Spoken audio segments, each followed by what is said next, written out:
বাংলাদেশের চলমান সংস্কার কার্যক্রম বিশ্বমানের উল্লেখ করে জাতিসংঘের মহাসচিব অ্যান্টোনিও গুতেরেস বলেছেন, এই কার্যক্রমের সাথে পূর্ণ সমর্থনে থাকবে বিশ্ব সম্প্রদায়। সকালে গুলশানে জাতিসংঘের নতুন বাংলাদেশ কার্যালয় পরিদর্শন অনুষ্ঠানে তিনি এসব কথা বলেন। গুতেরেস বলেন, বাংলাদেশের পাশে থাকবে জাতিসংঘ, কারণ বৈশ্বিক প্রেক্ষাপটে বাংলাদেশ জাতিসংঘের গুরুত্বপূর্ণ অংশীদার। আরও জানাচ্ছেন নূর নবী সরকার। 3 দিন ধরে বাংলাদেশে অবস্থান করছেন জাতিসংঘ মহাসচিব অ্যান্টোনিও গুতেরেস। এই সফরের ব্যস্ততম দিনের শুরুতেই তিনি যান গুলশানে ঢাকায় নতুন জাতিসংঘের অফিস পরিদর্শনে।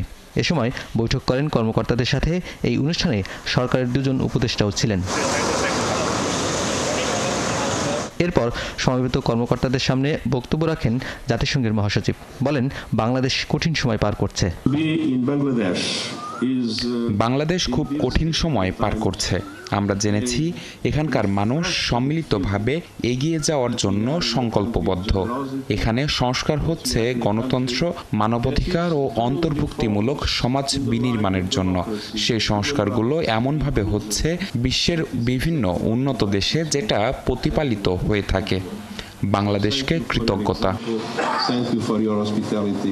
জাতিসংঘ মহাসচিব জানান, বাংলাদেশে যে সংস্কার হচ্ছে সেটা কোনোভাবেই জাতিসংঘের এজেন্ডা নয়।